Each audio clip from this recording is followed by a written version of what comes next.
शकाना glory ministries की तरफ से और eagle vision school of profits international की तरफ से सभी लोगों का फिर से एक बार स्वागत है। और हम पाठशाला नंबर भविष्य सूचक पाठशाला नंबर 28 कर रहे हैं और इस पाठशाला में भी हम स्वर्गदूत के विषय को जारी रखेंगे, क्योंकि स्वर्गदूत एक बड़ा विषय है और स्वर्गदूत के विषय को जारी रखेंगे। और वचन जो है, और उससे पहले मैं बताना चाहता हूँ, अगर जो किसी ने पहले की जो पाठशाला के जो भी पत्रिकाएं हैं उन्होंने पाई नहीं हैं, वो सब्सक्राइब करके एक से देख सकते हैं, क्योंकि हम नींव में पढ़ा रहे हैं। भविष्य सूचक पाठशाला यानी भविष्यवाणी के क्षेत्र में, दर्शनों के क्षेत्र में इस सारे नींव को जानना बहुत ज़रूरी है। हम आगे बढ़ते हैं। पाठशाला नंबर 28 यानी स्वर्गदूत ही जारी रख रहे हैं। स्वर्गदूतों के बारे में वचन जो है, पवित्र बाइबल स्वर्गदूतों के बारे में यानी मनुष्यों के जैसा बताया गया है, मनुष्यों के वेश में, है ना। उसका मतलब ये नहीं है कि स्वर्गदूत और मनुष्य जाति एक है, दोनों अलग है। और ख़ास करके बाइबल के अनुसार ज़रूर दो तरह के स्वर्गदूत हैं और जिनके पंख हैं, दो तरह के स्वर्गदूत जिनके पंख हैं। एक तो करूब है, निर्गमन का 25 का 20, और दूसरा सेरफ है, वो यशायाह 6 पर। तो करूब और सेरफ है, ये दो तरह के स्वर्गदूत है, ये दो तरह के स्वर्गदूत है। और ये ज़्यादातर सबसे महान स्थल के स्वर्गदूत हैं। और ये तो साफ है कि स्वर्गदूतों के पास पंख हैं, स्वर्गदूतों के पास पंख है ना। दो हमने देखे, करूब और सेरफ। हम आगे बढ़ते हैं। हर एक परमेश्वर की सेवकाई में यानी कलीसियाओं में एक स्वर्गदूत नियुक्त किया जाता है। हर एक कलीसियाओं में एक स्वर्गदूत नियुक्त किया गया है और उसके नीचे और जो स्वर्गदूत हैं वो सेवकाई में कार्य करते हैं, जो मुख्य स्वर्गदूत है उसके नीचे, है ना। ये स्वर्गदूत जो है ये अलग स्वर्गदूत है जो हमें व्यक्तिगत रूप से मदद करते हैं। हमारे लिए जो स्वर्गदूत नियुक्त किए गए हैं वो अलग स्वर्गदूत हैं, और ये जो कलीसियाओं के लिए नियुक्त किए गए स्वर्गदूत है चंगाई के लिए, वो अलग स्वर्गदूत है। और उस कलीसियाओं के लिए उसके नीचे अलग स्वर्गदूत काम करते हैं उनकी सेवकाई में। हम आगे बढ़ते हैं। हमारे जो शस्त्र है और ये स्वर्गदूत जो है, हमारे व्यक्तिगत स्वर्गदूत अलग है, ये हमें याद रखना चाहिए। और जो सेवकाई के लिए कलीसिया में स्वर्गदूत रहते हैं वो अलग रहते हैं, हमें याद रखना चाहिए। हमारे जो अब हम पढ़ेंगे शस्त्र है, युद्ध के जो शस्त्र है, ये हमें जानना बहुत ज़रूरी है, क्योंकि जब हम विश्वासी हो जाते हैं, यीशु मसीह पर विश्वास करते हैं, हम तुरंत ही एक युद्ध में जुड़ जाते हैं। और ये युद्ध स्वर्ग और धरती के बीच में तुरंत हम जुड़ जाते हैं। कोई भी विश्वासी जब यीशु मसीह को स्वीकार करता है वो एक युद्ध में जुड़ जाता है। और आगे हैं हमारे सारे जो हथियार है, हमारे शत्रु है, खतरनाक शत्रु हैं, और ये भी एक तरह के स्वर्गदूतों का राज्य है। स्वर्गदूत दुष्ट स्वर्गदूत भी है, अच्छे स्वर्गदूत भी है। तो हमारा युद्ध ज़्यादातर इस स्वर्गीय स्थानों के दुष्ट स्वर्गदूतों के बीच में है, जो स्वर्गीय स्थानों में है। लेकिन उसके बुद्धि और दया के अनुसार परमेश्वर ने हमें शस्त्र दिए हैं, हमें शस्त्र दिए हैं ताकि हम विजय पा सकें। और इसलिए कि हमारा युद्ध जो है आत्मिक है, हमारे शस्त्र भी आत्मिक है। हमारा युद्ध आत्मिक है, शारीरिक युद्ध नहीं है, लेकिन आत्मिक युद्ध है। इसलिए जो हमारे शस्त्र है, शस्त्र भी आत्मिक है। जैसे 2 कोरिन्थियों 10:4 में दिया गया है। 2 कोरिन्थियों 10:4 में हम देखते हैं पौलुस कहता है कि हमारे जो शस्त्र है, क्योंकि हमारी लड़ाई है जिसके हथियार जो है शारीरिक नहीं है, पर गढ़ों को ढा देने के लिए परमेश्वर के द्वारा सामर्थ्य है। क्या कहता है? क्योंकि हमारी लड़ाई के हथियार शारीरिक नहीं, पर गढ़ों को ढा देने के लिए परमेश्वर के द्वारा सामर्थ्य है। तो जो एक गढ़ है जिस पर हम आक्रमण करते हैं आत्मिक है, और पीढ़ियों से शैतान ने इसको बांध कर रखा है हमारे हृदयों में, मनों में, मनुष्य जाति के। और ये कौन से गढ़ हैं? भय के गढ़ हैं, लालचीपन के गढ़ हैं, मूर्ति पूजा के गढ़ है, घृणा के गढ़ है ना, जात में भेदभाव, धार्मिक अंधविश्वास के गढ़ हैं, और बहुत सारे ऐसे गढ़ हैं। ये सारे गढ़ों के विरुद्ध हमें लड़ना है। और सच्ची शांति हमारी धरती में तब आएगी जब परमेश्वर का राज्य, यीशु मसीह का राज यहाँ पर स्थापित होगा, है ना। इसलिए हमारा ये शस्त्र इसीलिए है कि ताकि आत्मिक गढ़ों को जो मनुष्य जाति के हृदयों में बोए गए हैं, है ना, महिला और मनुष्य के बीच में, पुरुषों के बीच में, ताकि परमेश्वर का राज्य अंदर आए। और ये गढ़ आत्मिक गढ़ है, आत्मिक हमारे शस्त्र है। पहले उनके हृदयों में और फिर धरती में हमें उस गढ़ों को तोड़कर उस यीशु मसीह के राज्य को स्थापित करना है।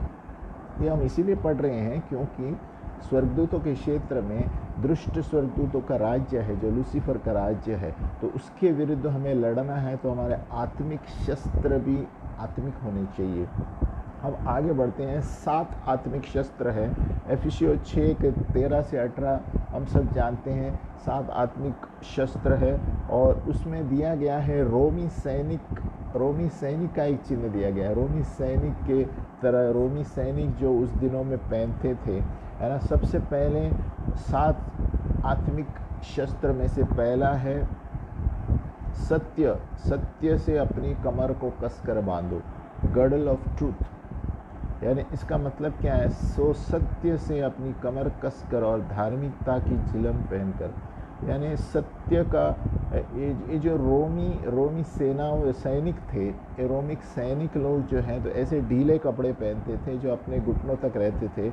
और जब भी कोई कार्य आता था, संघर्ष का कार्य, तुरंत उसे ऊपर बांधकर कमर पे कस करते थे ताकि कोई अड़चन नहीं आई, है ना। तो इसी तरह और फिर अच्छे से कार्य कर सकते थे। तो इसी तरह सत्य का कमर कसकर का मतलब क्या है? हम हर तरह के बेईमानी या समझौता के काम को बाजू में हटाकर, जो हमारे आत्मिक स्थिति को आगे बढ़ने से रोकती है, उसे बाजू में हटाकर हमें सत्य को कमर पे कसकर रखना चाहिए। हमें सत्य से जीवन जीना चाहिए, है ना। और हमें विश्वसनीय रहना चाहिए वचन के विरुद्ध, भले ही वो मशहूर न हो हमारे लिए या हमारे बीच में, लोगों को बीच में मशहूर भी नहीं होगा, लेकिन हमें उसे पकड़ कर रखना है क्योंकि वचन सत्य है ना। और हमें पूर्ण रूप से खुला होना चाहिए, मन खुला होना चाहिए हमारे व्यक्तिगत संबंधों में। तो ये है गर्डल ऑफ ट्रूथ, यानी सत्य से अपनी कमर कसकर बांधना। सत्य से कमर कसना यानी एक सत्य का जीवन जीना, वचन के अनुसार जीवन जीना, है ना। और इसलिए नए क्रिस्ती लोगों को पौलुस कहता है, हर एक मलिनता, हर एक छल को, हर एक कपटीपन, हर एक ढा, हर एक दुष्ट बातें, इसी तरह उसकी ख्वाहिश में रहो जो वचन पूरे, है ना, नए दूध के पीने वाले वचन का दूध पीते रहो ताकि हम बढ़ते जाए।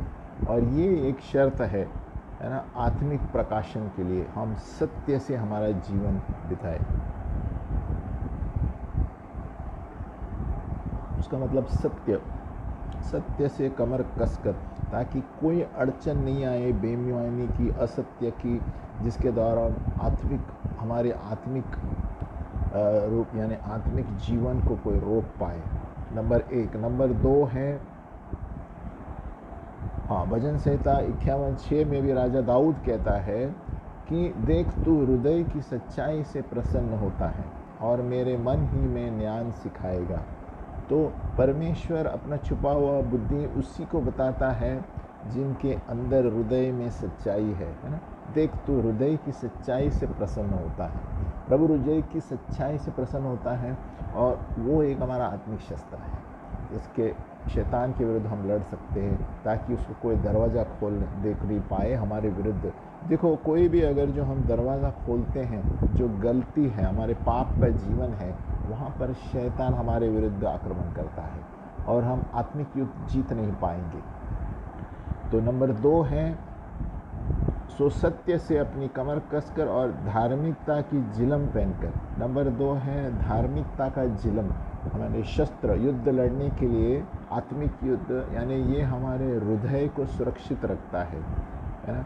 नीति वचन 4:23 में दिया गया है कि हर वक्त अपने हृदय को संभाल के रखो, क्योंकि वहीं से जीवन के सोते उभर आते हैं। तो हमारे जीवन को हमें संभाल के रखना है ना। हमारी उन्नति आत्मिक जीवन की हमारे हृदय के ऊपर है। सही संबंध परमेश्वर के साथ और सही संबंध मनुष्य के साथ रखेंगे तो हमारी उन्नति होगी। हम पौलुस के उदाहरण पर चलते हैं कि हमारा विवेक मनुष्य के प्रति और परमेश्वर के प्रति साफ होना चाहिए। हमारा विवेक, कॉन्शियंस, बिना किसी छल के। और ये जो धार्मिकता है जो परमेश्वर देखता है, वो सिद्धांत की धार्मिकता नहीं है, वो हृदय की धार्मिकता है, मन की धार्मिकता नहीं है। क्योंकि अपने हृदय से एक विश्वास करता है धार्मिकता में, यानी कोई रीति रिवाज के मानने से नहीं है ना। उसका मतलब हमें धार्मिकता मिली है यीशु मसीह में विश्वास रखते हुए, विश्वास के द्वारा। हमें परमेश्वर में धार्मिकता मिली है यीशु के द्वारा, विश्वास के द्वारा। तो हम धार्मिक बन गए हैं। तो वो धार्मिकता का झिलम हमारे हृदय में होना चाहिए आत्मिक युद्ध लड़ने के लिए। नंबर 3 है एफिसियों 6:15, और पाँवों में मेल के सुसमाचार की तैयारी के जूते। पाँवों में मेल के सुसमाचार के जूते, इसका मतलब क्या है? रोमी सैनिक के उदाहरण दिया गया है। उनका जूते जो बहुत मजबूत जूते थे, है ना, और इसकी वजह से वो कहाँ भी जा सकते थे, दौड़ सकते थे, है ना। और भले तुरंत कभी अकस्मात उन्हें बुलाया जाता था सैनिक के रूप में, वो तुरंत पहन के जाते थे और वो मजबूत जूते थे, है ना, कभी भी खाम। इसी तरह एक विश्वासी या क्रिस्ती हम यीशु मसीह में होने के कारण हमें सतर्क यानी सदैव तैयार रहना चाहिए परमेश्वर के मकसदों के लिए। उसका मतलब है कि सुसमाचार के तैयार के जूते, हम परमेश्वर के लिए हर वक्त उपेक्षित, हर वक्त, है ना, तैयार रहना चाहिए। और हर वक्त हम कहना चाहिए प्रभु मैं तैयार हूँ, जहाँ पर भी जाना है मुझे लेकर चलो, ताकि जहाँ पर भी वो जाए एक कम नोटिस में, यानी कम समय में, अगर जो किसी ने हमें बुला दिया अकस्मात, तो हमें तैयार रहना चाहिए सुसमाचार देने के लिए, है ना। मौसम हो या न हो, सुसमाचार देना है। और इसलिए ये सारे सच्चाई सुसमाचार के हमें अविश्वासियों को बताना है, ताकि वो लोग जान जाए कि हम सत्य के लोग हैं और वचन पर चलते हैं। तो सुसमाचार की तैयारी के जूते यानी शांति के जूते भी हैं, है ना। पाँवों में मेल के सुसमाचार की तैयारी के जूते पहनकर, है ना, और शांति के जूते। तो सुसमाचार शांति का सुसमाचार भी है। इसलिए हमें वो असरदार रूप से ये बताना है कि सबसे पहले हमारे हृदयों में शांति रहनी चाहिए, है ना। वो शांति जो बाहर की स्थितियों पे निर्भर नहीं है, वो शांति सिर्फ परमेश्वर दे सकता है, यीशु मसीह दे सकता है। तो अगर जो हमें दूसरों को वो शांति देनी है, तो सबसे पहले हमारे अंदर वो शांति रहनी चाहिए। आमीन। नंबर 4 है एफिसियों 6:16, और उन सब के साथ विश्वास की ढाल लेकर स्थिर रहो, जिससे तुम उस दुष्ट के से जलते हुए तीरों को बुझा सको। यानी यहाँ पर जो झिलम क्या दिया गया है? विश्वास की ढाल। यहाँ पर जो ढाल दिया गया है उसका मतलब है दरवाज़ा, है ना। शील्ड ऑफ फेथ, यानी उसका मतलब है दरवाज़ा, है ना। उसकी जो, है ना, हाँ, एक जो सैनिक होता है वो सुरक्षित रहता है वो ढाल पहनकर। तो उसी तरह हमारे विश्वास की ढाल जो है पूर्ण होना चाहिए हर एक क्षेत्र में, लंबाई में, ऊंचाई में, चौड़ाई में, ताकि हमारे पूरे व्यक्तित्व को वो सुरक्षित रखे। तो शील्ड ऑफ फेथ यानी हमें विश्वास की ढाल हमारे शरीर, प्राण, आत्मा तीनों क्षेत्र के लिए एक सुरक्षा रहना चाहिए। तो इस शील्ड ऑफ फेथ कहा जाता है। इसीलिए हमें बहुत सावधान रहना चाहिए कि परिवारों में विभाजित होते हैं गपशप से, ये सारी चीज़ों से, जिसकी वजह से परिवार विभाजित हो जाते हैं। इसलिए विश्वास की जो ढाल है वो अगर जो सही तरह से इस्तेमाल किए जाएंगे तो शैतान के जलते हुए तीर को हम बुझा पाएंगे, है ना। शैतान के जलते हुए को तीर को हम बुझा पाते हैं अगर जो हमारी विश्वास की डाल शरीर प्राण आत्मा में हम मजबूत है और सुरक्षित है। यानी इब्रानी भाषा में इसे दरवाज़ा का नाम दिया गया है, ढाल। यानी कोई भी दरवाज़ा हमारा खुला नहीं रहना चाहिए शैतान के लिए, जिसके द्वारा हमारे आत्मिक प्राण और शरीर में कोई आक्रमण नहीं होना चाहिए, है ना। इस तरह हमें आत्मिक रूप से हमारे शस्त्र होने चाहिए, सुरक्षित रहने चाहिए कि कोई भी शैतान की तीर को हम बुझा सके। हमारा विश्वास उत्तर दक्षिण पूर्व पश्चिम सभी ओर से हमारी ढाल एकदम सुरक्षित रहनी चाहिए, है ना। कोई भी एक जगह पर उसे खाली नहीं छोड़नी चाहिए, वो ढाल पूरे रूप से हमें ढकनी चाहिए। आमीन। तो हम आगे पढ़ते हैं। 5 नंबर है एफिसियों 6:17, उद्धार का टोप। उद्धार का टोप जो है और आत्मा की तलवार जो परमेश्वर का वचन है उसे ले ले। अभी उद्धार का टोप क्या है? अभी जिस तरह ढाल हमारे हृदय की सुरक्षा करता है ना, उसी तरह जो उद्धार का टोप है हमारे मन की सुरक्षा करता है, हमारे विचारों की सुरक्षा करता है। और ये मन जो क्षेत्र है ज़्यादा करके क्रिस्ती लोगों को आक्रमण मन के ऊपर होता है। तो हमें ये बहुत सावधान रहना है और इसलिए कहा गया है कि यीशु में आशा हमारी मन की सुरक्षा है। तो यीशु में आशा रखने से हमारे मन का टोप यानी मन की सुरक्षा उद्धार का टोप है। हमारे उद्धार का टोप है यीशु मसीह। और ये उद्धार का टोप क्या है? यानी अपने मन की सुरक्षा। एफिसियों 6:17 है ना, पर हम तो दिन के हैं, विश्वास और प्रेम की झिलम पहनकर और उद्धार की आशा का टोप पहनकर सावधान रहे। यीशु में आशा मन की सुरक्षा है। तो यीशु में आशा हमारी मन की सुरक्षा हमारा हेलमेट है। यीशु हमारा हेलमेट है और उसी में हमारे उद्धार की आशा है। 1 थिस्सलुनीकियों 5:8 में दिया गया है, पर हम तो दिन के हैं, विश्वास और प्रेम की झिलम पहनकर और उद्धार की आशा का टोप पहनकर सावधान रहे। उद्धार की आशा यानी यीशु मसीह में आशा हमारी मन की सुरक्षा। हमें बार बार बोलना चाहिए, यीशु में आशा मन की सुरक्षा, यीशु में आशा मन की सुरक्षा। ये हमारे उद्धार का टोप है। जिस तरह एक गाड़ी स्कूटर वाला बाइक पर हेलमेट पहनता है अपनी खोपड़ी को बचाने के लिए, उसी तरह हमारे उद्धार को बचाने के लिए यीशु में ही हमारी आशा होनी चाहिए, क्योंकि यीशु मसीह हमारा उद्धार करता है। आगे 6 नंबर 7 शस्त्र बताए थे मैं, और दूसरा आत्मा की तलवार जो परमेश्वर का वचन है। आत्मा की तलवार, ये जो आत्मा की तलवार है ये आक्रमण करने के लिए और सुरक्षा के लिए दोनों इस्तेमाल कर सकते हैं, लेकिन ज़्यादातर वचन की तलवार जो है आक्रमण के लिए होता है। वचन की तलवार, और सबसे बड़ी सुरक्षा है आक्रमण। सबसे बड़ी सुरक्षा हमें चाहिए तो पहले आक्रमण करना चाहिए, तो हम सुरक्षित रहते हैं। और इसका वचन का शब्द है रीमा वचन, यानी ये सबसे बड़ा आत्मा की तलवार है। आत्मा की तलवार यानी वचन की तलवार, यानी रीमा वचन, बोला हुआ वचन जब बाहर जाता है तो वो आक्रमण करता है।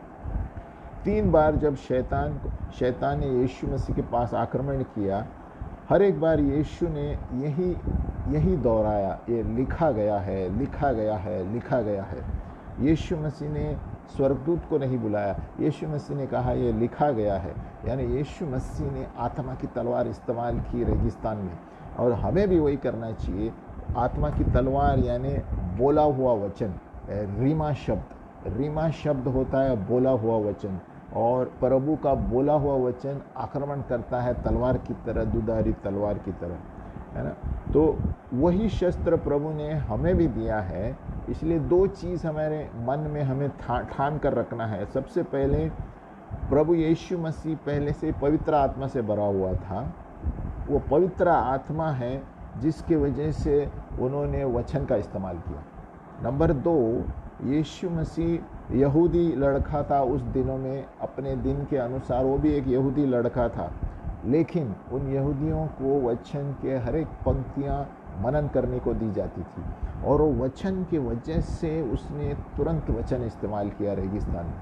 तो ये दो चीज़ें हमें भी इस्तेमाल करनी है। सबसे पहले पवित्र आत्मा हमारे अंदर है, और दूसरी बात है कि अगर जो हमारे अंदर वचन है, तो जब हम वचन बोलते हैं वो रीमा बनकर, स्पोकन वर्ड, वो तलवार बनकर सामने निकल जाता है आक्रमण, और हम शैतान की हर एक तीरों को हम बुझा देते हैं और आक्रमण करते हैं। तो हमारे अंदर पवित्र आत्मा है और हमारे अंदर वचन होना बहुत ज़रूरी है। ये वचन ही रीमा वचन है जो हमें बचा सकता है। और तो ये छः शस्त्र है हमारे, हमने अभी पढ़े 7 आत्मिक शस्त्र है। ये स्वर्गदूतों का हमारा विषय है, लेकिन ये शस्त्र बहुत महत्वपूर्ण है, क्योंकि हम दुष्ट के स्वर्गदूतों से लड़ रहे हैं, अंधकार की शक्तियों से लड़ रहे हैं। ये हम जो चीज़ों से लड़ रहे हैं वो शारीरिक नहीं है, वो आत्मिक है, और वो आत्मिक स्वर्गदूत है। जिस तरह स्वर्गदूत हमारे लिए भेजे जाते हैं, उसी तरह लूसीफर के स्वर्गदूत इस धरती पर है, और उसके विरुद्ध हमें लड़ना है। और उन्होंने सारे धरती पर गढ़ बना के रखे हैं लोगों के मनों में, उस गढ़ों को हमें तोड़ना है वचन के द्वारा। तो वो 7 शस्त्र क्या? पहले सत्य से अपनी कमर कसकर अपना जीवन सही बिताओ। नंबर 2, और धार्मिकता का जिलम। यीशु मसीह हमारे धार्मिकता है, हम अपने कार्य से धार्मिक नहीं बने हैं, यीशु मसीह हमारी धार्मिकता है। नंबर 3, और पाँवों में मेल के सुसमाचार के जूते। हम हर वक्त समाचार देने के लिए तैयार होना चाहिए, मौसम हो या न हो, हमें सुसमाचार देना है। नंबर 4, विश्वास की ढाल। हमें आत्मा, शरीर, प्राण, हम विश्वास से ढापा हुआ रहना चाहिए, और जिससे शैतान के जलते हुए तीर को हम बुझा सके। नंबर 5, उद्धार का टोप। यीशु में आशा हमारी मन की सुरक्षा है। हमारा उद्धार का टोप यीशु मसीह है। यीशु मसीह को लेकर हमें आगे बढ़ना चाहिए, और वही हमें उद्धार दे सकता है, वही हमारी आशा है, और वही यीशु मसीह में आशा रखने से ही हम आगे बढ़ते हैं। नंबर 6, आत्मा की तलवार, यानी प्रभु का वचन, और प्रभु का वचन से आक्रमण ही सबसे बड़ी सुरक्षा। हम सुरक्षा रहने के लिए कुछ नहीं लिए, लेकिन हमें वचन से आगे बढ़ेंगे तो हमारी आत्मिक सुरक्षा रहती है। इसलिए वही जो रीमा वचन हम बोलते हैं, जैसे यीशु मसीह ने कहा, ये लिखा गया है, लिखा गया है, लिखा गया है। हमारे जीवनों में भी कोई भी स्थिति में कुछ होता है, हमें कहना चाहिए लिखा गया है प्रभु, तभी हम उस स्थितियों से बाहर आएंगे। तो रीमा वचन आत्मा का तलवार है, हम मुंह से जो बोलते हैं। हमारे अंदर वचन रहने से फ़ायदा नहीं, हमारा वचन मुंह से बाहर निकलना चाहिए। तो ये 6 हो गए, लेकिन 7वां शस्त्र है लड़ने के लिए प्रार्थना। ये एफिसियों में दिया नहीं गया है, लेकिन हम पूरे वचन में देखते हैं कि 7वां शस्त्र ऑल प्रेयर, यानी सभी तरह की प्रार्थनाएं हैं, ये एक शस्त्र है हमारा। अन्य भाषा की प्रार्थना, मध्यस्थी की प्रार्थना, है ना, ये सारी प्रार्थना ही एक मिसाइल की तरह है, बम की तरह है, जो शैतान को हरा सकता है ना। ये 7वां शस्त्र दिया नहीं गया है, लेकिन ये आत्मा की तलवार की तरह ये भी आक्रमण का मुद्दा है ना। इसको हम कह सकते हैं एक मिसाइल की तरह है, अंतर्राष्ट्रीय मिसाइल जैसे छोड़ दिए ना, ये प्रार्थना भी एक मिसाइल है, एक देश से दूसरे देश में जाकर आक्रमण कर सकता है। अभी एक उदाहरण देता हूँ। सारा प्रार्थना यानी हर तरह के प्रार्थना 1 तिमोथी 2 में दिया गया है, विनती, प्रार्थना, मध्यस्थी, धन्यवाद सब मनुष्य के लिए किए जाए, ये लगातार हमारा जारी रहना चाहिए। ये भी एक हमारा शस्त्र है, इसके द्वारा कोई भी हम पर आँच नहीं आएगी, ना हमारे परिवार पर। तो हर वक्त प्रार्थना में जारी रहना चाहिए, हर वक्त अन्य भाषा में प्रार्थना करते रहना चाहिए। रास्ते पे चलते हो, गाड़ी में बैठते हो, अन्य भाषा में प्रार्थना करते रहो, तो उससे हमारी आत्मिक एंटीना सतर्क रहती है, हमें कोई आक्रमण नहीं कर सकता। क्योंकि अन्य भाषा भी एक ऐसे प्रार्थना है जिसके वजह से हमारा माइंड, हमारा मन सतर्क रहता है, कोई आक्रमण नहीं कर सकता हमारे मन के ऊपर, विचारों के ऊपर। और एक उदाहरण है प्रेरित में 4:15 से 18, जहाँ पर प्रेरित 4:15 से 18, जहाँ पर प्रेरितों पर आक्रमण किया गया था। एक योजना की गई थी कि वो लोग यीशु मसीह के नाम में समाचार नहीं देंगे, है ना। आप घर में पढ़ सकते हैं प्रेरित 4 में, यानी ये शैतान की चाल है कि यीशु का नाम न लिया जाए, है ना। और पतरस ने स्वयं कहा था कि उद्धार और किसी में नहीं सिवाय यीशु मसीह के, स्वर्ग में ना धरती के नीचे, है ना। लेकिन वहाँ पर यहूदियों के सरकार ने क्या बोला कि यीशु के नाम में आप प्रचार नहीं करेंगे, है ना। तो देखो शैतान वहीं पर अटैक करता है। तो उन्होंने क्या किया, आप प्रेरित में पढ़ेंगे तो सारी कलीसिया ने मिलकर प्रार्थना की, सारे कलीसिया के भाई बहनों ने प्रार्थना किया और वो यीशु मसीह के नाम में ही वो आगे बढ़ी, उन्होंने रोका नहीं यीशु मसीह का नाम लेने से। तो क्या इस्तेमाल किया, प्रार्थना का शस्त्र है, प्रार्थना, सभी तरह की प्रार्थना की घर में बैठकर सभी लोगों ने, और वो शस्त्र के द्वारा किसी ने उनके मुंह को रोक नहीं सका यीशु का नाम लेने से, क्योंकि कोर्ट ने उनको ऑर्डर दिया यीशु के नाम में सब कुछ करो लेकिन यीशु के नाम से प्रचार मत करो। लेकिन यहाँ पर देखते हैं कि सारी कलीसिया ने मिलकर प्रार्थना किया, प्रेरित का 4 का 15 से 18 सारी कलीसिया ने प्रार्थना किया और उसी तरह शैतान के गढ़ को तोड़ दिया। तो हमारे हर एक गढ़ को तोड़ना है ना, प्रार्थना, वचन, सुसमाचार, सत्य को कमर पे कसकर, ये सारे 7 क्षेत्र है। वापस एक बार पढ़ता हूँ, जो हमारे शस्त्र है शैतान के गढ़ों को तोड़ने के लिए। नंबर 1 सत्य से कम अपनी कमर को कसो, सत्य का जीवन जीना चाहिए। नंबर 2 धार्मिकता का जिलम, यीशु मसीह हमारे धार्मिकता का जिलम है। हम अपने कर्म से धार्मिकता नहीं पा सकते, यीशु मसीह हमारी धार्मिकता है, विश्वास के द्वारा हम धार्मिक बन गए हैं। नंबर 3 हमारे सुसमाचार के जूते, यानी हम हर वक्त तैयार रहना चाहिए, रोमी सैनिक की तरह समाचार देने के लिए। वक्त नहीं देखना चाहिए, मौका या समय या स्थिति जहाँ पर भी मिला समाचार के लिए हम जूते हमारे तैयार रहने चाहिए। बाज़ार में होगा या दफ्तर में होगा या घर में होगा किसी के। नंबर 4 विश्वास की ढाल, है ना, विश्वास हमारा मजबूत रहना चाहिए, यानी हमें कोई दरवाज़ा खुला नहीं छोड़ना चाहिए जिसके द्वारा शैतान हमारे अंदर अटैक करे। हमारा शरीर, प्राण और आत्मा शुद्ध रहना चाहिए हर एक क्षेत्र में, ताकि विश्वास की ढाल से हम शैतान के हर एक तीरों को मार सकें। नंबर 5 है उद्धार का टोप यानी यीशु में आशा हमारी मन की सुरक्षा है। हमारा उद्धार का टोप यीशु मसीह है। जब हम यीशु मसीह में यानी उसके वचन में रहते हैं तो हमारा मन सुरक्षित रहता है। नंबर 6 आत्मा की तलवार, यानी वचन के द्वारा, रीमा वचन, बोला हुआ वचन से हम शैतान पर आक्रमण कर सकते हैं। यीशु मसीह ने कहा ये लिखा गया है, हमें वही बोलना चाहिए, हमें भी वही बोलना चाहिए, घोषित करना चाहिए, ये लिखा गया है, तब शैतान भाग जाता है और ये आक्रमण ही हमारी सुरक्षा है। इसलिए रीमा वचन पवित्र आत्मा से भरा हुआ हमें बोलना चाहिए। जब हम वचन बोलते हैं तो कार्य हो जाता है।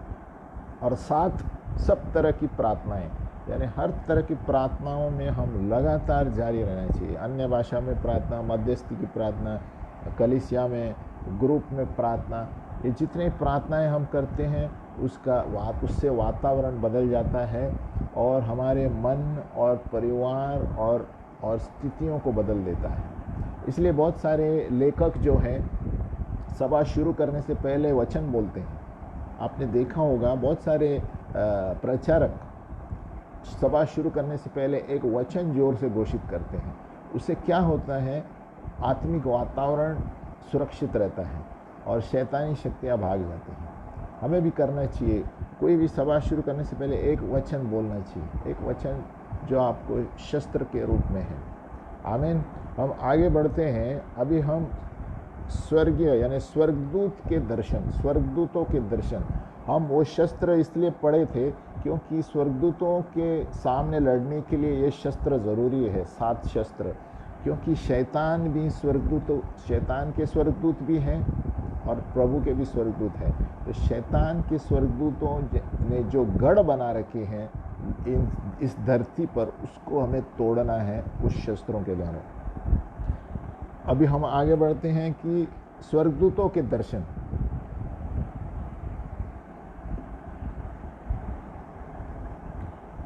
हम देखते हैं बाइबल में कि बहुत से लोगों ने स्वर्गदूतों को देखा है और सुना है।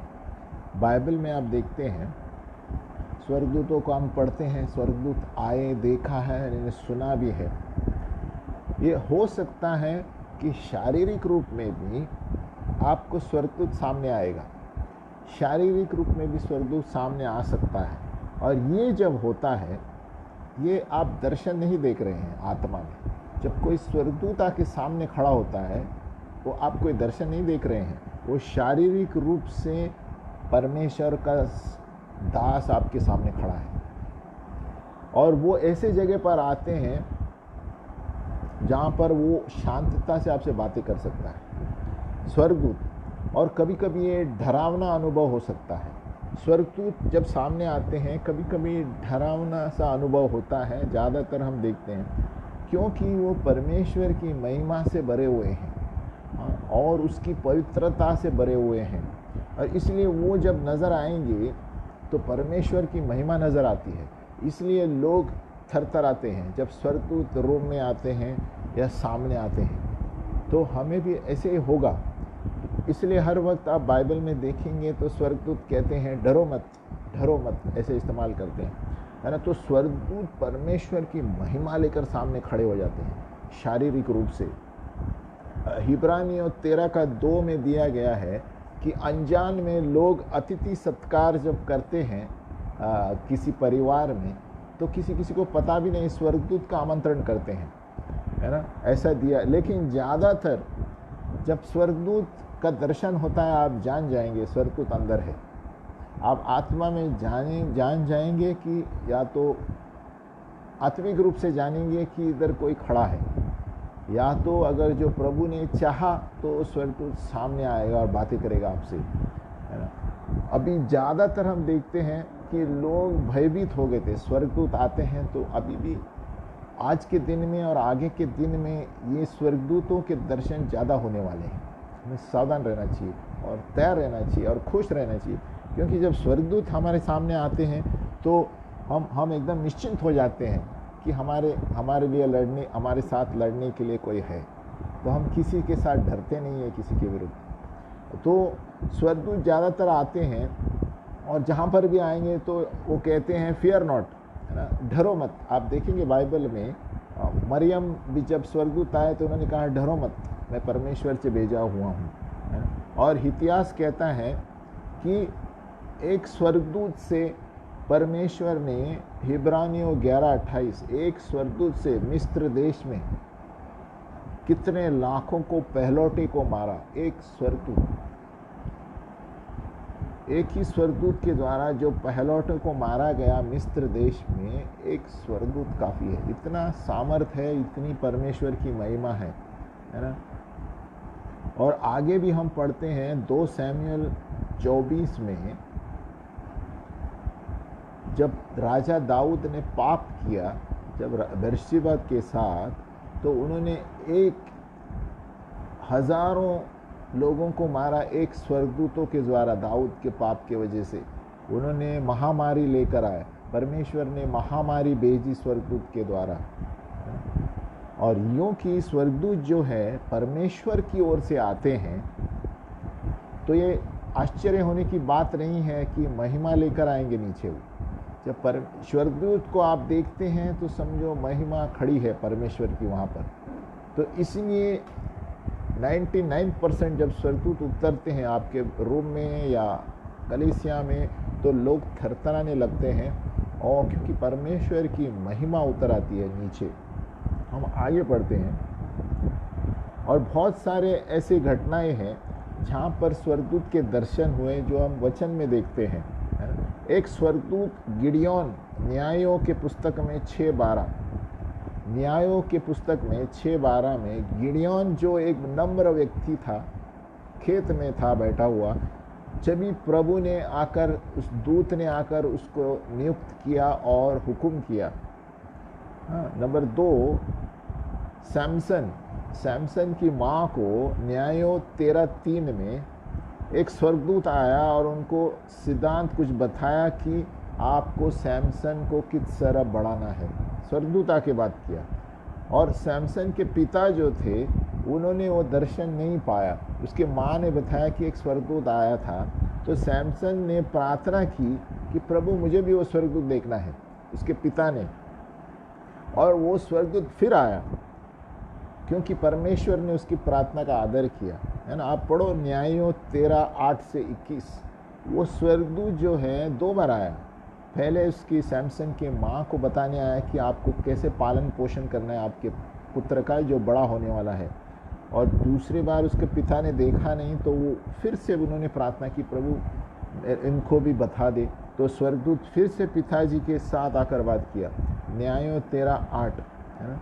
और एक बार स्वर्गदूत ज़करिया जो याजक था, ज़करिया 5:5 में स्वर्गदूत ने आकर बात किया उसके साथ। और स्वर्गदूत माता मरियम के साथ आया जब यीशु की माँ, लूका 1:26 से 38, स्वर्गदूत माता मरियम के पास आकर बोलने लगा। और बहुत सारे स्वर्गदूतों के झुंड कहाँ पर थे? यीशु के जन्म के वक्त, लूका 2:8 से 15। यीशु के जन्म के वक्त आप देखते हैं कि बहुत सारे स्वर्गदूत झुंड में आए थे, और वही स्वर्गदूत आके यीशु मसीह की सेवकाई की जब धरती पर यीशु मसीह थे। लूका 22:43। तो देखो किधर किधर कितनी जगह पर स्वर्गदूत थे धरती पर सहायता के लिए। और कभी कभी जब स्वर्गदूत लोगों के सामने आते थे, है ना, ज़करिया जो याजक था वो मंदिर में बैठा था, अचानक स्वर्गदूत आ गया, है ना। लूका 1:8 से 20 में लिखा गया। देखो अचानक स्वर्गदूत आ सकते हैं, है ना। और कब प्रभु अपने 2 स्वर्गदूतों के साथ इब्राहिम के सामने भी आया।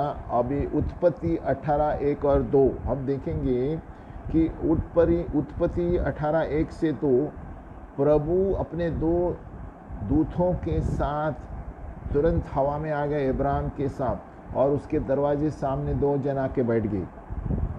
और दूसरी बार हम देखते हैं कि स्वर्गदूत सपने में भी आए हैं, शारीरिक रूप से नहीं आए हैं। अभी जो स्वर्गदूत यूसुफ से बात किया था, यूसुफ से जो बात किया था वो सपने में आया यूसुफ का। और भी बहुत सारे बार यूसुफ को सपने में आया जब उन्होंने कहा कि इस बच्चे को लेकर बाहर जाओ मिस्र देश में। तो ये सारे स्वर्गदूतों के कार्य हैं।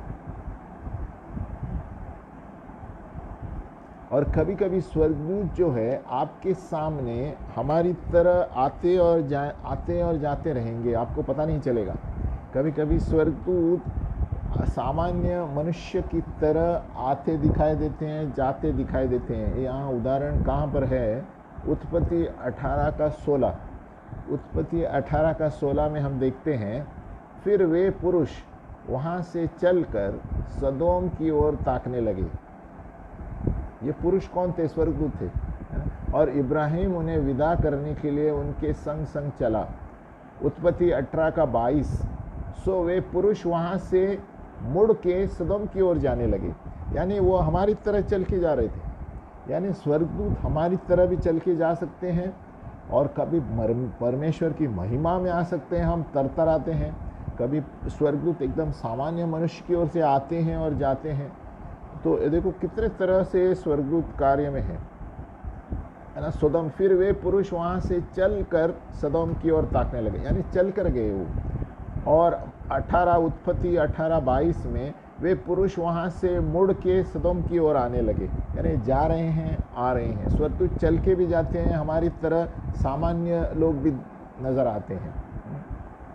और जो स्वर्गदूत के जो दर्शन है, उनकी मौजूदगी जो है, ये याद रखें कि हमारे पवित्रता या हमारे स्तर के अनुसार प्रभु नहीं भेजता है।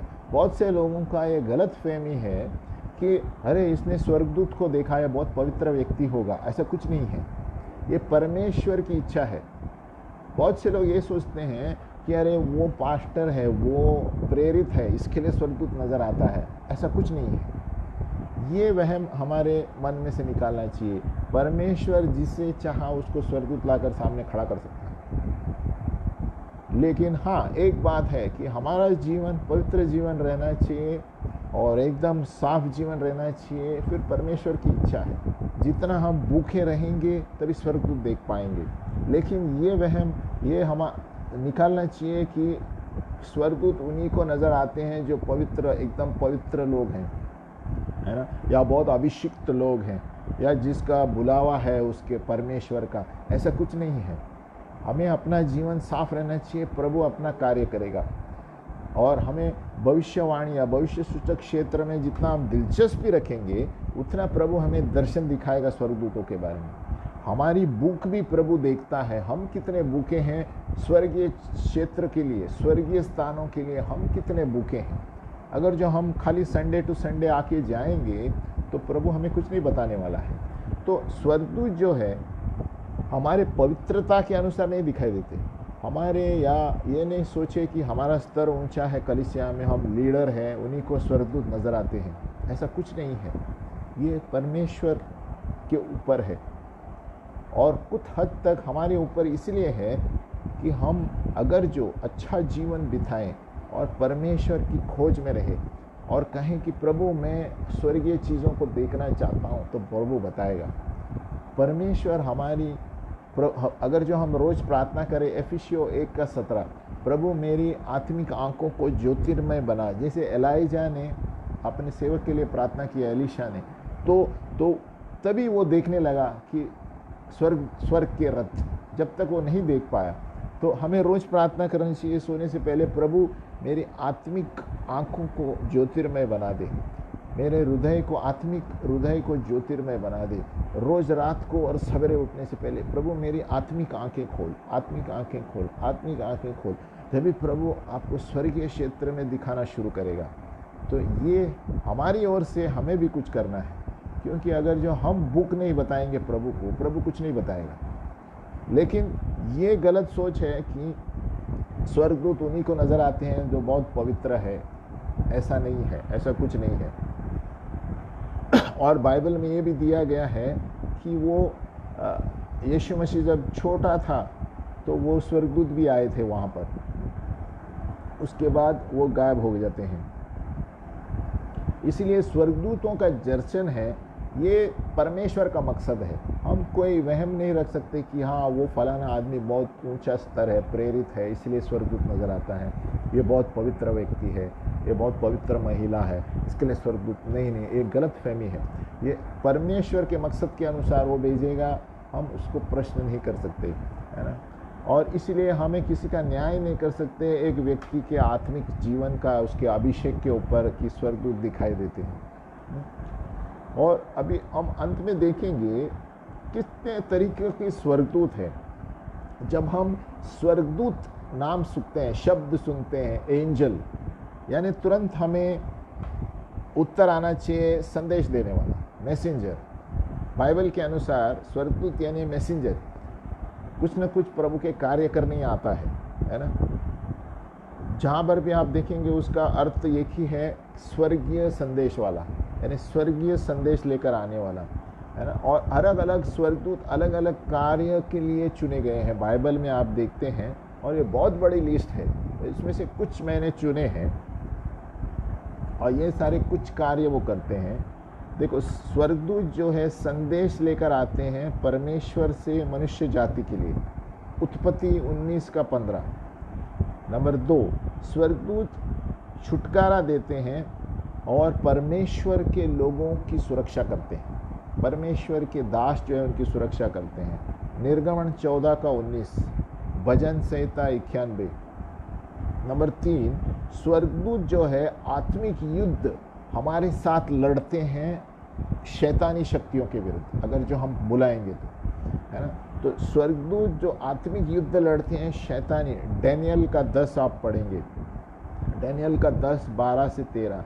नंबर 4, स्वर्गदूत जो है चेतावनी लेकर आते हैं और न्याय लेकर आते हैं परमेश्वर के द्वारा, गिनती का 20:16। स्वर्गदूत चेतावनी लेकर आते हैं और न्याय भी करते हैं धरती पर आकर। नंबर 5, स्वर्गदूत जो है परमेश्वर की उपस्थिति जताते हैं, ज़करया मंदिर में आके परमेश्वर की महिमा, परमेश्वर की उपस्थिति जताते हैं, ज़करया 3:1 से 5। फिर स्वर्गदूत जो हैं परमेश्वर की आराधना करते हैं। स्वर्गदूत जो हैं हम व्यक्तिगत लोगों के लिए सेवकाई करने आते हैं ताकि हमारे साथ वो लोगों को उद्धार दे सके। तो भजन संहिता 103 हम देखते हैं, स्वर्गदूत आत्मिक प्राणी हैं जो हमारी मदद करते हैं दूसरों को उद्धार देने के लिए। कभी कभी समय में हमें सही शब्द नहीं आएंगे तो स्वर्गदूत मदद करेंगे। कभी कभी आराधना में हम सही तरह से गाएंगे नहीं, वहाँ पर भी स्वर्गदूत मदद करते हैं, है ना। और स्वर्गदूत भविष्य सूचक क्षेत्र में मौजूद है। हर एक भविष्यवाणी के लिए भविष्य सूचक क्षेत्र में संदेश देने वाले वो हैं। बाजू में आके खड़े होके बात करेंगे, बाजू में आके खड़े होके चंगाई की सभा में खड़े रहेंगे, है ना। और स्वर्गदूत जो है कभी कभी घरों में आएंगे और सिर्फ ताकते रहेंगे। ताकने वाले स्वर्गदूत है, देखते रहेंगे मनुष्य क्या कर रहे हैं। फिर स्वर्गदूत जो हैं अगुवाई देते हैं और हमें सेवकाई के लिए रास्ता बताते हैं। स्वर्गदूत जो हैं आत्माओं को स्वर्ग में लेकर आते हैं और यीशु मसीह के न्याय के सिंहासन के सामने लेकर आते हैं। ये मत्ती का 24 का 31। और स्वर्गदूत जो है शारीरिक चंगाई सभाओं में वही लेकर आते हैं। मुझे याद है कि एक प्रभु का दास था। प्रभु का दास जो था, जब तक स्वर्गदूत नहीं आते थे वो आराधना रोकता नहीं था, क्योंकि उसको पता था स्वर्गदूत आने के बाद ही चंगाई शुरू होने वाली। तो ऐसे ऐसे तरीके की सेवकाइयाँ हैं। तो अगर जब तक हम, और एक मुख्य बात है कि जब तक हम स्वर्गदूत को हुक्म नहीं करेंगे वो कार्य नहीं करते। वो अगले विषय में मैं बात करूंगा, क्योंकि स्वर्गदूत ऐसे ही बैठे रहते हैं जब तक हम वचन इस्तेमाल करके उनको बुलाते नहीं। ये आप देखेंगे भजन संहिता 103 में। इसीलिए बहुत से लोग स्वर्गदूत के बारे में अनजान हैं, क्योंकि स्वर्गदूत को छुपाया गया है कलीसियाओं के द्वारा। स्वर्गदूत कलीसियाएं इसमें दिलचस्पी नहीं लेते, क्योंकि उनको लगता है वो वही ज़माने का टाइम है। लेकिन मैं बताना चाहता हूँ कि आज के दिन से आगे वाले दिन में सबसे ज़्यादा कार्य होने वाला है स्वर्गदूतों के द्वारा, जवानों के द्वारा, बुज़ुर्गों के द्वारा, है ना। योहेल का इसने सभी, प्रभु कहता है मैं सभी लोगों पर आत्माएं डालूंगा, सभी लोग सपने देखेंगे, दर्शन देखेंगे। और मैं कहता हूँ आगे के दिनों में ऐसे ऐसे स्वर्गदूत नज़र आएंगे जो आपको साफ दिखाई देंगे और आपकी मदद के लिए आएंगे, आत्माओं को जीतने के लिए। और इसीलिए बाइबल जो है, प्रभु ने हमें एक मुफ्त में इच्छा दी है, लेकिन कहीं ना कहीं हमारी शारीरिक जो हमारी क्षमता है, शारीरिक रूप से हम तो मर जाएंगे एक दिन, लेकिन एक दिन उन्हीं की तरह बनेंगे। जैसे स्वर्गदूत की महिमा है, प्रभु यीशु की महिमा है, हमारी महिमा भी वही होगी। जिस तरह यीशु मसीह है हम भी वैसे ही होंगे, क्योंकि स्वर्गदूत की एक महिमा है, हमारी एक महिमा है। इस वक्त हम धरती पर है, लेकिन जब हम प्रभु के पास जाएंगे तो हमारी महिमा अलग होगी और कुछ स्वर्गदूतों की तरह होगी। तो सोचो कितना बड़ा कार्य प्रभु यीशु ने हमारे लिए किया है कि हम यीशु के शरीर होंगे, अलग शरीर में होंगे। इसीलिए शैतान जो था लूसीफर, यशायाह 4:12 में, और वो एक स्वर्गदूत प्राणी था, वो परमेश्वर के सिंहासन पर आराधना करता था। लेकिन उन्होंने ये सोचा कि मैं परमेश्वर से भी ऊंचा आराधना वाला हूँ। परमेश्वर से सामने आराधना करने के बजाय वो सोचने लगा कि मैं उससे ऊंचे हो जाऊंगा, और वो गिर गया, है ना। और ये यशायाह 14 का 12 से 21 में देखने को मिलता है। और यहाँ पर बेबीलोन के राजा के बारे में बताया गया है, लेकिन वो शैतान लूसीफर के बारे में है ना। तो इसके वजह से बाकी सारे स्वर्गदूत उसके साथ गिर गए। एक तिहाई स्वर्गदूत कहा गया है, 1/3 स्वर्गदूत, और वही लोग दुष्ट आत्मा बनकर नीचे घूम रहे हैं, है ना। इसलिए हमें जानना बहुत ज़रूरी है कि 2 तरह के स्वर्गदूत हैं, एक गिरे हुए स्वर्गदूत और एक स्वर्गदूत जो परमेश्वर की सेवा करते हैं। 2 तरह के स्वर्गदूत हैं, एक दुष्ट आत्मा के स्वर्गदूत जो गिरे हुए हैं, और दूसरे जो परमेश्वर के स्वर्गदूत जो उसकी सेवकाई करते हैं। और पुराने नियम में हम देखते हैं एक ही व्यक्ति है जिन्होंने दुष्ट को भगाया, वो है राजा दाऊद। 1 शमूएल 16:23 में वह ना नहीं तो कहाँ पर भी हमें देखने नहीं मिलता है दुष्ट भगाने वाले की कोई।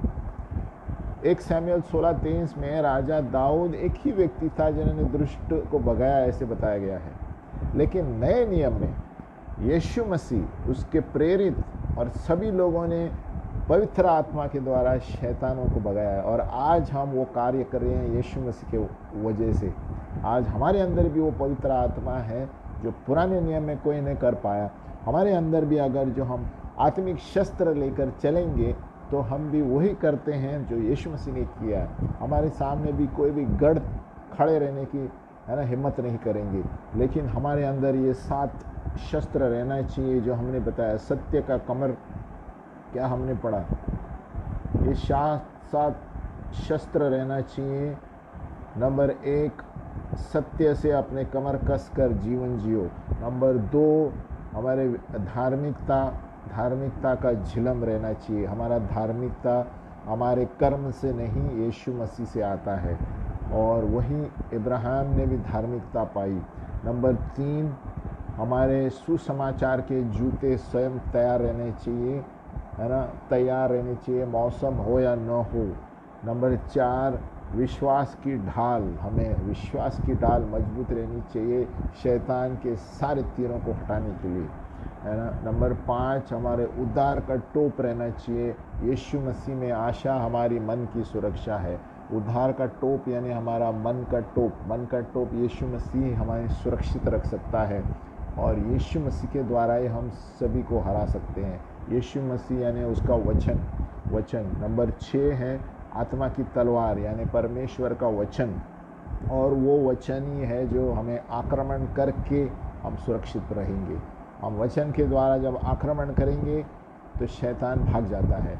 इसलिए यीशु मसीह ने कहा, ये लिखा गया है। तो हमें भी यीशु मसीह के शरीर वही वचन इस्तेमाल करने चाहिए जो रीमा वचन है। जब रीमा वचन हमारे मुंह से निकलता है तब शैतानी शक्तियाँ भाग जाती है ना। तो वो रीमा वचन, जितना हम वचन घोषित करेंगे, मनन करेंगे और अंदर रखेंगे, उतना ही हम बाहर फेंक पाएंगे। जब हमारे अंदर वचन ही नहीं है तो हम शैतानी शक्तियों से लड़ कैसे सकेंगे? क्योंकि वचन, यीशु मसीह स्वयं रेगिस्तान में वचन के द्वारा लड़ा, उस स्वर्गदूतों के द्वारा नहीं लड़ा। तो वचन हमें बहुत महत्वपूर्ण है, ये लिखा गया है। नंबर 7, हर तरह की प्रार्थना भी हमें बचाती है। अन्य भाषा में प्रार्थना, मध्यस्थी की प्रार्थना, झुंड में प्रार्थना, कलीसिया में प्रार्थना, उपवास की प्रार्थना, ये सब प्रार्थनाओं से वातावरण बदल जाता है और हम आत्मिक युद्ध जीतते हैं। तो ये सारे क्षेत्र, ये सारी चीज़ें हमारे अंदर होनी चाहिए, तभी अभी स्वर्गदूत को दिखाना है, ये प्रभु के ऊपर है। और एक मुख्य बात है कि हमें ये नहीं सोचना चाहिए कि कोई व्यक्ति पवित्र है इसके लिए स्वर्गदूत दिखाई देता है, या कोई व्यक्ति प्रेरित है इसके लिए स्वर्गदूत दिखाई देता है। परमेश्वर अपने मकसद के अनुसार आपके सामने स्वर्गदूत लाएगा या नहीं लाएगा। कभी कभी स्वर्गदूत सभा में लाएगा, कभी आराधना के समय दिखाई देंगे, कभी आपके घर में भी नजर आएंगे, है ना। ये परमेश्वर के मकसदों के अनुसार है। हाँ, लेकिन हमारे अंदर वो भूख होनी चाहिए, प्रभु मेरी आत्मिक आंखें खोल कि मैं स्वर्गीय चीज़ों को देख पाऊँ, धरती चीज़ों को कम, स्वर्गीय चीज़ों को देख पाऊँ, जिसके द्वारा मैं शैतान के सारे तीरों को, है ना, हरा सकूँ। क्योंकि शैतान के सारे स्वर्गदूत भी आत्मिक है और हमें जो स्वर्गदूत परमेश्वर की है भी आत्मिक है। तो ये लड़ाई आत्मिक लड़ाई है। तो हमें मांगना है तो प्रभु से मांगो, प्रभु मुझे भी आत्मिक लड़ाई में वो स्वर्गदूत बताओ, ताकि मैं भी जान पाऊँ कि आत्मिक सेवा क्या है। क्योंकि हम जो लड़ रहे हैं वो आत्मिक लड़ाई है, शरीर की लड़ाई नहीं है। इसीलिए ये शस्त्र हमें हमेशा तैयार रहने चाहिए। और प्रभु ने चाहा तो हमें स्वर्गदूत भी दिखाई देंगे, सिंहासन भी दिखाई देगा। इसके लिए हमें भी वो भूख रहनी चाहिए कि प्रभु मुझे और भी दिखा, स्वर्गीय चीज़ों के बारे में मुझे और भी देखना है। और एफिसियों 1:17 आप रोज़ पढ़ेंगे तो आपको प्रभु ज़रूर और दर्शन दिखाएगा, और चीज़ें बताएगा स्वर्गीय स्थानों में, कि प्रभु हमारी मन की आंखें खोल। हम प्रार्थना करेंगे इस वक्त। हे पिता परमेश्वर, हम धन्यवाद देते हैं प्रभु आपका वचन कहता है प्रभु कि एफिसियों 1:17 कि प्रभु हमारे आत्मिक आंखों को ज्योतिर्मय बना दे प्रभु, ताकि हम आपकी जो स्वर्गीय स्थानों की जो सेवा है वो देख पाए प्रभु। स्वर्गीय स्थानों में क्या रखा है हमारे लिए, जो मिरास रखा है प्रभु, हम देख पाए प्रभु। हम धन्यवाद देते हैं प्रभु। आपने पहले ही कहा है प्रभु कि एफिसियों 1:3 में तूने हमें स्वर्गीय स्थानों में हर तरह की आशीषें दी है प्रभु, कोई भी आशीष रोक नहीं रखी है प्रभु।